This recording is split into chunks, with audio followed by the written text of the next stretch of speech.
Russia's war on Ukraine, escalating into a full-scale invasion on February 24, 2022, following years of tensions since 2014, is a multifaceted conflict driven by a complex interplay of geopolitical, historical, economic, and ideological motives. The stated objectives of Russian President Vladimir Putin, such as denazification, demilitarization, and preventing Ukraine's NATO integration, only partially explain Russia's actions. This exploration delves deeply into the underlying purposes of Russia's war, examining strategic, political, economic, cultural, and personal dimensions, as of July 2025, supported by recent developments and critical analysis.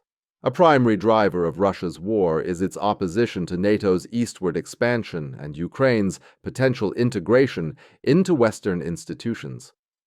Since the 1990s, NATO's enlargement to include former Soviet bloc countries like Poland and the Baltic states has been perceived by Moscow as a direct threat to its sphere of influence.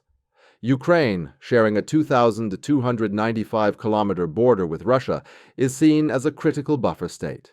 Putin has repeatedly framed NATO's presence in Ukraine as a red line, arguing that Western military infrastructure, such as missile defense systems, could undermine Russia's security. In 2021, Russia demanded legally binding guarantees from NATO to halt expansion, a demand rejected by the West. The 2022 invasion was, in part, an attempt to forcibly prevent Ukraine's NATO membership, which Putin views as a step toward encirclement by hostile powers. The Kremlin's revised nuclear doctrine in November 2024, which considers conventional attacks by non-nuclear states backed by nuclear powers as potential triggers for nuclear retaliation, underscores this defensive posture against perceived Western aggression. A primary driver of Russia's war is its opposition to NATO's eastward expansion and Ukraine's potential integration into Western institutions. Since the 1990s, NATO's enlargement to include former Soviet bloc countries like Poland and the Baltic states has been perceived by Moscow as a direct threat to its sphere of influence. Ukraine, sharing a 2,295-kilometer border with Russia, is seen as a critical buffer state. Putin has repeatedly framed NATO's presence in Ukraine as a red line, arguing that Western military infrastructure, such as missile defense systems, could undermine Russia's security. In 2021, Russia demanded legally binding guarantees from NATO to halt expansion, a demand rejected by the West. The 2022 invasion was, in part, an attempt to forcibly prevent Ukraine's NATO membership, which Putin views as a step toward encirclement by hostile powers. The Kremlin's revised nuclear doctrine in November 2024, which considers conventional attacks by non-nuclear states backed by nuclear powers as potential triggers for nuclear retaliation, underscores this defensive posture against perceived Western aggression. Putin's rhetoric, particularly his 2021 essay on the historical unity of Russians and Ukrainians, frames Ukraine as an artificial state created by Soviet policies, with no legitimate claim to independent nationhood. He portrays Ukraine as historically Russian, citing the Kievan Rus and Soviet-era unity, while dismissing Ukrainian national identity as a Western construct. The denazification narrative, though lacking evidence of widespread neo-Nazism in Ukraine, serves to justify the invasion by invoking World War II imagery, resonating with Russia's domestic audience.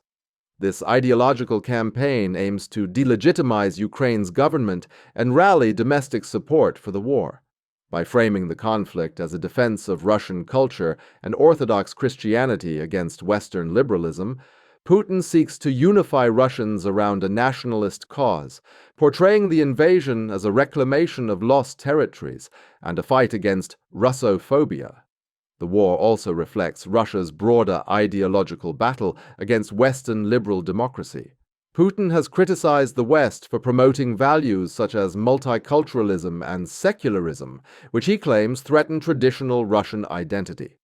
Ukraine, with its pro-democratic Maidan revolution in 2014, represents a direct challenge to Russia's authoritarian model. By suppressing Ukraine's democratic aspirations, Russia aims to demonstrate the superiority of its governance system and deter domestic dissent inspired by Ukraine's example.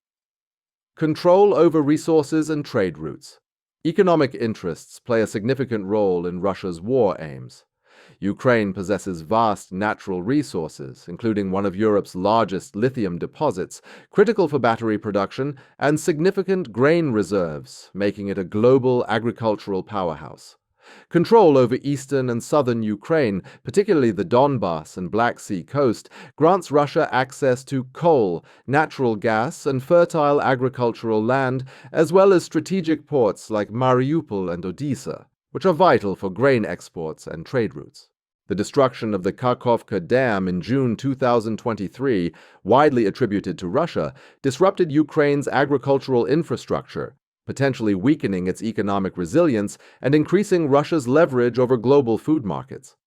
Additionally, Russia's occupation of the Zaporizhzhia nuclear power plant, Europe's largest, underscores its interest in controlling Ukraine's energy infrastructure to bolster its own energy dominance.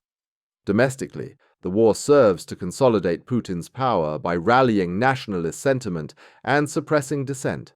The invasion has been framed as a patriotic mission to restore Russia's greatness, resonating with segments of the population nostalgic for Soviet-era influence. State-controlled media has amplified narratives of Western hostility, justifying crackdowns on opposition figures, independent journalists, and activists. The emigration of 370,000 to 820,000 Russians since 2022, while a challenge, has also reduced the domestic opposition's strength, allowing Putin to tighten control. The war distracts from internal issues such as economic stagnation and demographic decline, with Russia's population projected to shrink to 120 million in 50 years. By presenting the conflict as an existential struggle, Putin deflects criticism of his regime's failures and reinforces his image as a strong leader defending.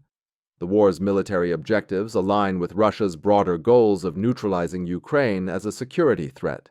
By annexing Crimea and parts of Donbas, Russia secures strategic assets, including the Sevastopol naval base, critical for Black Sea dominance.